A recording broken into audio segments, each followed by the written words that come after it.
Welcome back to the afternoon session. We've had two panels, researcher perspectives, practitioner perspectives. And with that sort of collective view, we now move to drilling down with two individuals. And the first I'd like to introduce, and the second Pete will introduce. The first person is a colleague and friend who is a member of staff here in the Faculty of Education. And Sonia is an extraordinary researcher, and she is actually a musician. I've seen her singing in choirs, and I've seen also her present arts-based practitioner, kind of in kaleidoscope events. But she is extraordinary as an expert who explores education inequality through the life course, and she looks particularly fair access and equitable participation. And to be engaged in this is a transdisciplinary, interdisciplinary gathering of people today who we all want to build better ways of documenting and making sense of evidence, and about what is effective in supporting the practices and programs we have. Now, it takes a lot of courage to come into this sort of gig and do this work. And this is where I think bravery and risk-taking is one of the zeitgeists that we will be documenting throughout our gatherings. I give you a warm welcome to Sonia Ilie, please. Hi everyone, and thanks so much, Pam. So you'll have seen me today doing tech support, essentially, running around and sorting out cameras and other things, and that's not my day job. My day job is to be a researcher of, as Pam has said, and thank you so much for that, Pam, education inequality, building evidence about what makes a difference in children and young people's lives, building evidence of what improves outcomes of a variety of types, bringing together practitioners and policymakers in an understanding of what that evidence is and how best we can use it to develop better and more equitable education systems for all. So that's essentially the kind of perspective that I bring. I should also, I suppose, as a caveat, mention that I am, broadly speaking, a quantitative researcher. So when I think of measuring impact, I think about it in a particular way, and those are the kinds of things that I really want to explore with you today. So bear with me for 1 second while I share my screen, and let's see if this actually works. Good. So you should be able to see things now. Is that? Anyone can give a nod? Wonderful. Perfect. So I was asked to really think today about how we might bring together some of the really interesting insights that we've heard about so far from the research perspective, from the practice perspective, and how we then move forward into speaking to policy. And we've heard a lot of really interesting stuff that I want to kind of focus on and I suppose reflect on as well as we move through today. And one of the ways I've thought about, I suppose, structuring this today has been about asking the right questions. And I'm really glad that some of the discussions that we've had so far in the earlier sessions, and thank you for sticking with us through that, have been about issues of authenticity, have been about issues of kind of giving voice to perspectives that haven't always been represented.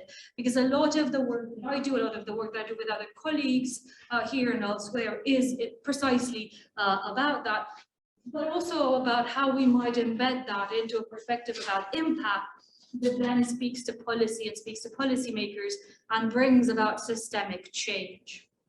So I suppose in terms of thinking about today, the impact questions that or the questions that we want to think about are the impact question, the practice for inclusion question, which I think is at the core of what CUMiN is about as a network, and then of course the policy question itself. And what do I mean by each of them is what I'm going to focus on kind of 15 minutes on, and then we'll open up to questions and kind of a debate more widely. So I suppose in terms of the impact question, I'm really starting to think about, or starting with, a notion of what are we really trying to achieve here. And we've heard today examples of some really, really fascinating practice.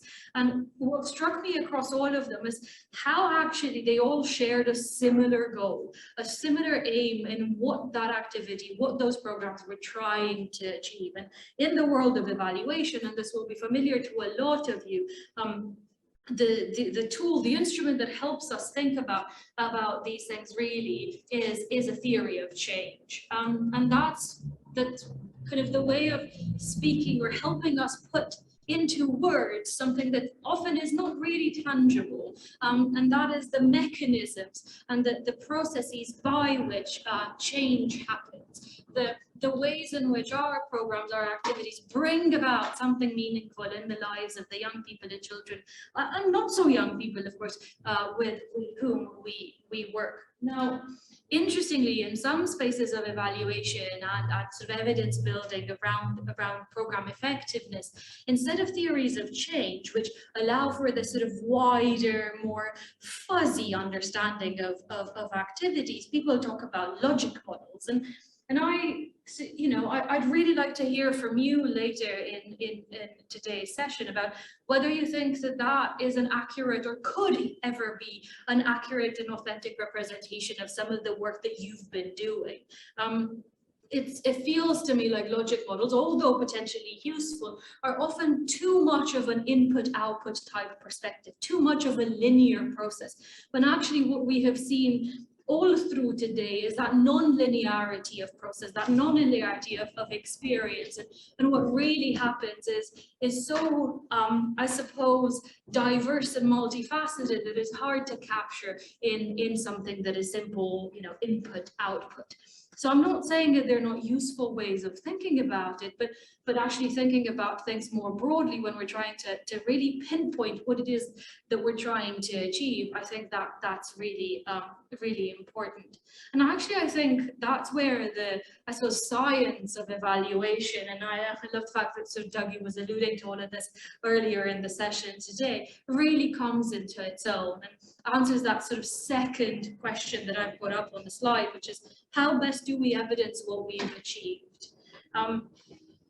And evaluation science is all about ultimately isolating the impact of a particular program or activity. But, and I think this is really important for us today, that relies on a huge number of assumptions, and I'll get to that in a second. But the crucial point about this is that generation of impact, is that evidencing of that impact and how it has occurred.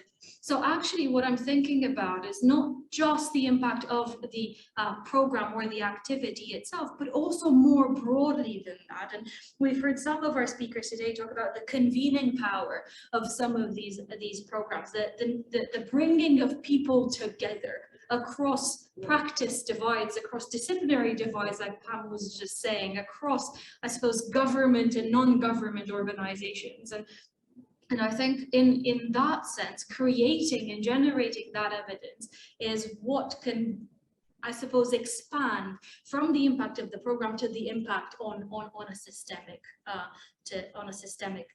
level. To me, though, a lot of what we heard today is about that aspect of authenticity in capturing impact. It was the question that we finished on right before the break, and I think has been a thread through everything that we have seen, that perspective of being within a program, of being an insider in every sense of the word, I think is really crucial in the piece of impact evaluation. So really, I think when we think about trying to capture or trying to measure, and I know people will take issue with that word, I think that's really interesting. When we're trying to capture that impact, it is about choosing the most appropriate evaluation or research design. It's about choosing what in a research field, will fly in the journals that we want to publish. But actually it's more than that. It's about choosing the methods and choosing the research approaches which make most sense to the individuals and the people and the programs with which we are engaging. And actually there's a point here at which we can be very creative about the approach to evaluation that we take, and I'll give a couple of examples about the kinds of work that I've done and with colleagues and bigger teams, of course, where we've tried to do just that, inject a little bit of diversity in our evaluation approach, not stick to just one thing. And actually, I think that brings me to the final point about, I suppose, the impact question, which is something that Dougie was saying earlier, that there's occasionally seen to be a hierarchy of evidence of impact. Now that can come from funders, it can come from policymakers, it can come from a variety of places, and often at the top of that pyramid of hierarchy, as we've seen it depicted earlier today, sit experimental studies. And these experimental studies that are able to really, I suppose, easily, in inverted commas, isolate the impact of a program, really talk to causality, which is really kind of the crux here. But they come again with a variety of assumptions. They come with the fact that, all of that research approach stems from a fairly medicalized view of the intervention, that an evaluation uses that language quite extensively, of the outcome that we're trying to look at. And I say this, and I speak this as someone who does randomized controlled trials, so kind of experimental research, for experimental research designs consistently in my work. But I think that there's a way of doing that experimental work that retains that element of authenticity, that element of reflexivity of where we are, and doesn't stray into the medicalized and, almost pathologized version of the intervention. With and how we think then also about inclusion as a potential outcome. So really, I think there's a point there to be made, and I really welcome some thoughts at the end of today. I also think, though, that speaking about that range of and that hierarchy of evidence, that those experimental methods continue to be seen as, I suppose, the gold standard. But of course, there's a huge range of other approaches out there. And in our work, we've used a variety of quasi-experimental methods to understand the impact of interventions that have looked at the training and the sort of development of a professional community of teachers in and around science and STEM. We've looked at how teachers and children and young people have worked together also around STEM to improve their maths outcomes through a game-based intervention and program, and things like that. And the application of particular quasi-experimental methodologies that don't rely at all on the logic of random assignment, which can be seen as unethical, although more on that later, I think is really, really interesting. These quasi-experimental approaches, which essentially try to estimate what would have happened otherwise, that counterfactual, in a way that doesn't require randomization, are actually quite varied in approach and release us from some of those assumptions that are intrinsic in the experimental method itself. And I think there's a lot of value also in thinking how we might use data that already exists, again, in a productive, creative way, to bring to the fore some more understanding about what happens in our activities and in our programs. So for instance, when Pete was asking earlier about the kind of questionnaires that young people are engaging in, and, do you get responses from the students that take part in programs? Do you ask people how they felt or what what their well-being outcomes are, as we saw from Simon earlier. Those things matter, and those things over time add up. And there are really interesting ways of using that, I suppose, critical mass of data to bring together an understanding of impact without relying on the logic of randomization. And I'll just make one point there before I move on, because I'm conscious of time as well, which is that really randomization is about essentially saying, by chance, drawing, numbers and tickets out of a hat, where do you end up? And in experimental research, it's about creating that control group or a comparison group through that process of randomization. And often the critique around all of these approaches is that randomization is intrinsically unethical, because if we have a wonderful program that we know works and makes a difference in someone's life, how can we possibly ever justify not giving it to someone? And I think that's a real point of critique and a real point of reflection for all of us in this space. But I think it should be set against two other questions. One, do we actually know that it's making a difference? Do we actually know that the program is impacting on the things that we want to achieve, going back to the theory of change of that activity? And second, what happens when we have limited resources? What happens when we necessarily have to choose who might be able to take part in something in the immediate short term? Because we can't clone ourselves instantly and do everything we want on the scale that we want. So I'm always of the opinion that the randomization can actually be a fairly fair approach to allocation, to people taking part in something when resources are scarce and limited. And we can be creative about making sure that no one misses out in the medium term, but in the short term, we're fair in terms of allocation, and we create opportunities for evidence of impact development immediately. Now, mindful of the time, and that Pam is going to give me the Tibetan ping in about 5 minutes, is it? You've got as long as you want. There's a couple of other questions that I think are really, really relevant here.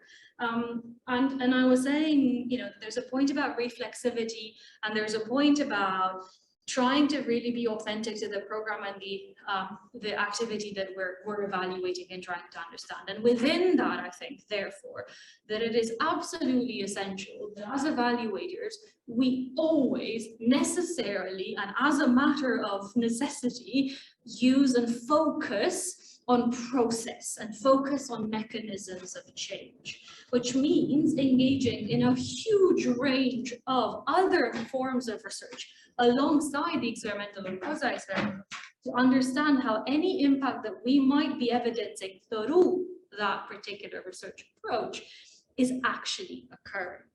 And implementation science, there's a whole thing about implementation science, is really all about how people make sense and how people try to understand and then apply the kinds of things that they have that they've wanted to do in relation to their activity and program, and putting around that the kinds of creative and diverse research methodologies to understand how any impact might have occurred is really, really essential. And it goes back to what we understand by the theory of change. It goes back to how we think a program or an activity might work, and then we want to look at that with a lot of space, with a lot of, I suppose, thinking space. And it's that focus on the mechanisms, and it's that focus on that process, which allows us to move beyond a narrow and perhaps, I suppose, non-authentic understanding of impact. So, if we're doing that, if we're building evidence of impact, and around it we're building evidence of process, then where does that leave us in terms of the policy question? And here are a couple of the questions that I think about critically, and I want to think about with you in the question and answer session later on. What evidence matters? Going back to the hierarchy of evidence, it still seems to take priority in a lot of government spaces. But I have to say here that there is a growing, and I've noticed over the past decade or so, a growing understanding and appreciation in some government spaces that there are actually a multitude of ways of generating impact. And some of that has come from efforts from both sides, so from both the research and the policy side. So on the policy side, for instance, England has a thing called the Trials Advice Panel. It sits within the Cabinet Office, and what it does, it brings together academics who have a focus on evaluation to advise government departments around how they might develop their own evidence and how best to use the evidence that is already out there that people like yourselves are generating. And that really ranges from housing to education to the criminal justice sector. And I really want to think here about how we might enter into those spaces and challenge the conversations that are happening and bring about the language that we use, not just in impact, but in practice, and make a big difference there about the understandings of impact that we might have. And I think also there's a point here about power, and I don't want to go into the whole sort of discussion about what power is in this context, but I think it's important for us to always recognize both the power that is intrinsic with the kind of, I suppose, resource, the funding. I think we've all alluded to that a couple of times today, but also the power that we as researchers hold in a variety of spaces, whether those are policy spaces or indeed with the people with whom we work. And I think that's also a really interesting point when we think about impact, to really try to understand, going back to the point of authenticity, where our participants and the people we engage with come from as well, in terms of their understanding of impact and the outcomes that matter to them. And that's what I mean when I ask whose voices matter, whose voices are kind of foregrounded here. And I think therefore it's really, I suppose, important to understand that and to bring into that conversation the very group from whom we've just heard, and that's, I suppose, the practice question. The role of practitioners in all of this cannot be understated. And of course, as we were seeing earlier, a lot of the kind of work that we've heard from people inhabit these multiple spaces of both practitioners and researchers. But really interestingly, I think there's a point about how can practitioners contribute to the generation of impact in a way that is methodologically robust but authentic, makes sense. And then also about how, if evidence is being developed that could be of use to practitioners, that could, for instance, inform how a particular program is redeveloped or changed or adapted over time, how best do we as researchers go about communicating that? And that's, I think, and I use communicate deliberately, because I think there is a point here about trying to bring all of this together through a process of translation. From, I suppose, if you'll allow me a silly metaphor, to sort of, so that we're all singing from the same hymn sheet, and to recognize the different perspectives we bring, but work towards bringing them together. So opportunities like today, where we kind of exchange ideas about what impact might be, how we might evidence it, the method, the approach, the meaning, all of those things. Let's bring policymakers into it. Let's bring government representatives into it, and let's speak to them and with them in these spaces, so that they understand both the practitioner and the research perspective. And then, as we're doing that, if we retain that reflexivity that I think we've heard all through today is so important, then we have a really good chance of starting to kind of use the right methods, or but when I say right, I mean right for the program, right for the people with whom we're working, methods of impact measurement or impact capturing, evidencing impact, and then go from there. And it's about, I suppose I'll leave it on a plea to get people to talk to each other and to share ideas more broadly. Thank you. Wonderful. Thank you. Can I speak from here? Or... Okay. So there are. I'm back in my tech support role now. Yeah, no, don't go away. I'm just going to say a few words and say thank you so much for the clarity and conciseness of really, breaking it down into, asking the impact question, asking the research questions, and asking the practice questions, which I think sometimes get sort of blurred, or some get left out. But I've looked at the chat and there are 3 substantial questions in there, and I'm going to invite in this order Kieran to either read the fantastic chapter question that's in, it is a chapter that's in the chat room, and then there's Dougie's got a fabulous question, Beat's got a great question, and so does Jim. So you've got 4. Right. And I think that these questions, your answers will generate a lot more as well. So please take the opportunity to learn from this amazing woman. Thank you. Would you like to answer? Yeah, I'll ask. Can we invite Kieran to open his mic and the video and ask a question, please? Hey there, thank you so much, and brilliant speakers so far. So I just want to preface this question. I'm not anti-research, I'm not anti-impact evaluation, I'm not anti-outcomes, but I've done a lot of work with the homeless, and one of the gentlemen who founded the homeless company, charity that I work with, talked about how their homeless charity has been in operation for 10 years. They've never got work through funding, they've never applied for funding, yet they work from a person-centered sort of model where they do what is needed for the individual in that moment at the time. And then through support for a whole person, they get results such as nationally 5% of people in hostels go on to long-term education or employment residence. In their hostel, they get 50% of their leavers going into employment or full-time housing. So I've been thinking a lot about this question about what is it we measure and who's it useful for, because people like me who look like me, Black, Asian, minority, white people from Romani, ethnic cultures, people from the Eastern European continent or island, our voices aren't represented in research and our wants and needs aren't represented. And so the research is almost like it's for another population. So when you're looking at dealing with inequality, how can the research sample, if the research samples aren't minorities, then is it even valid? That's one thing. And then this is just an observation. I worked with a lady with dementia. I was being asked to provide therapeutic arts.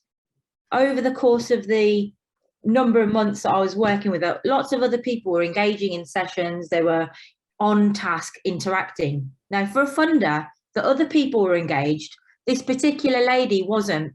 It was in a mainly white care home. She was African Caribbean. We did a lot of tasks, white art, you could say, using natural materials and methods and stuff like that, that I'm sure she probably wouldn't have grown up with, okay? So she wasn't on task or engaged, she was non-verbal, she wasn't interacting. But after about 10 months, I had this breakthrough where she just came up and held my hand.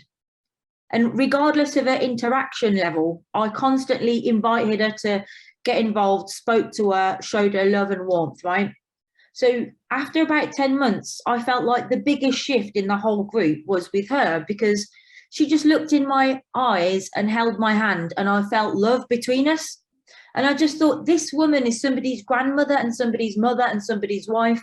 If my mother, my grandparents were in a workshop like this and any of you were facilitating them, I would hope that if, you know, my relative came up to you and they were holding your hand and that human to human contact was there, that it wouldn't be overlooked because it wasn't part of a funding criteria or an outcome from the workshop. So when people are working with well-being, human beings, trauma, marginalization, social issues, all of these things have complexities and they're intersectional. So by saying that somebody's attended 10 sessions, or somebody's, you know, recollected 10 memories, or somebody's well-being scale's gone up one, it just, there's so much stuff that is missed out. So yeah, the question in a nutshell is who really benefits from measuring? Yeah, thanks so much, Kieran. I don't know if I can, you know, summarize, answer all of that. Maybe we need a conversation separately from this. Sorry. But no, but I think that's fair enough. I think the point about, you know, what outcomes matter and measuring what we value is incredibly important. Yeah. And there's an even bigger point there about measurement at all. As a quantitative researcher, the usual critique, and I say this kindly, as in what people usually shove in my face is the notion that I try to quantify the human experience down to a number, and that couldn't be further from the truth. But you know, within the context of measurement, I suppose there's always a narrowing of focus on something, and I think our space, or you know, our place here is to try to move that conversation around the things that you've noticed in your, you know, in your work, to be the kinds of outcomes that matter.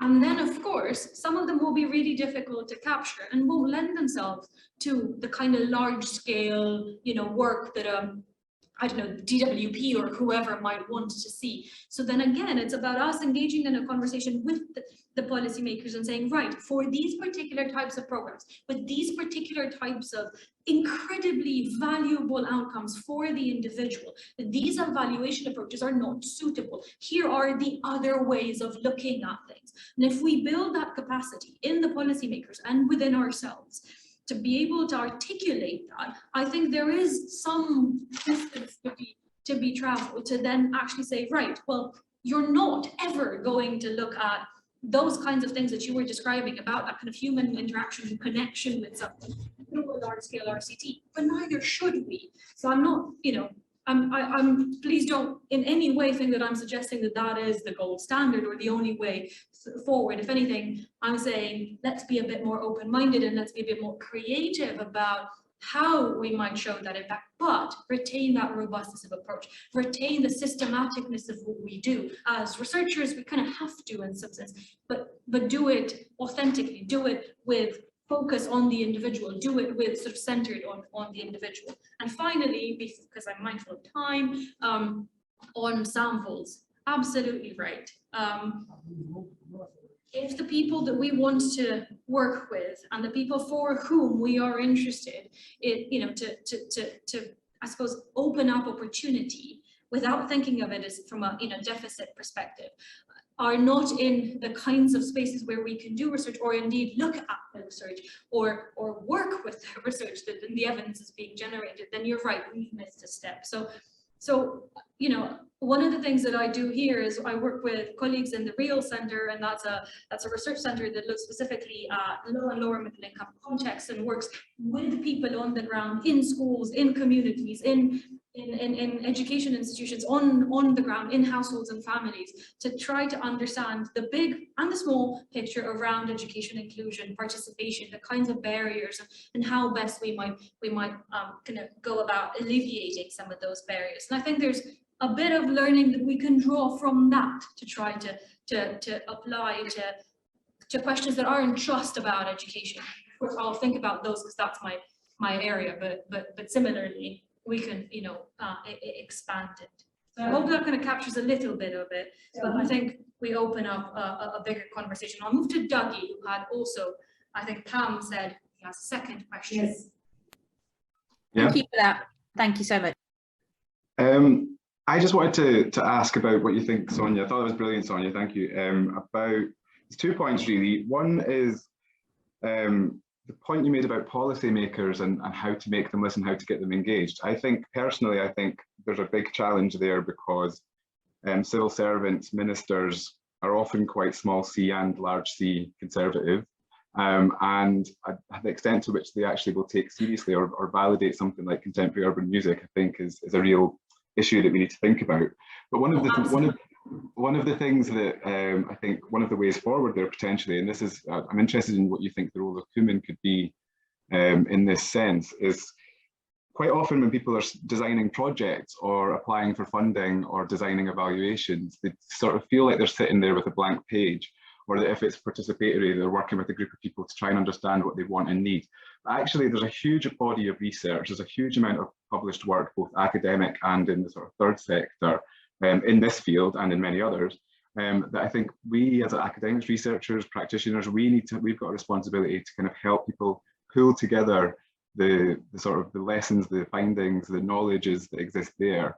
And as we build a body of work, as we build a bigger body of evidence doing that, we'll get better projects, but we'll also get better evidence, better data, and be able to actually convince unwilling ministers and civil servants of the value of some of this stuff. So I'm just interested in what you think about those points and the role of CUMiN potentially in that.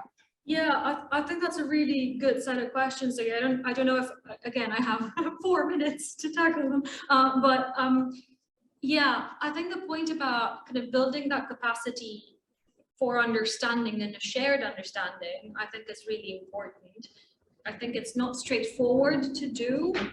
There's some efforts around the kind of broader evaluation piece, and I like Mel's comment in the chat that it's not just impact and not just outcome evaluation. There are other ways, and absolutely, that's right. I think the point that you're trying to make is around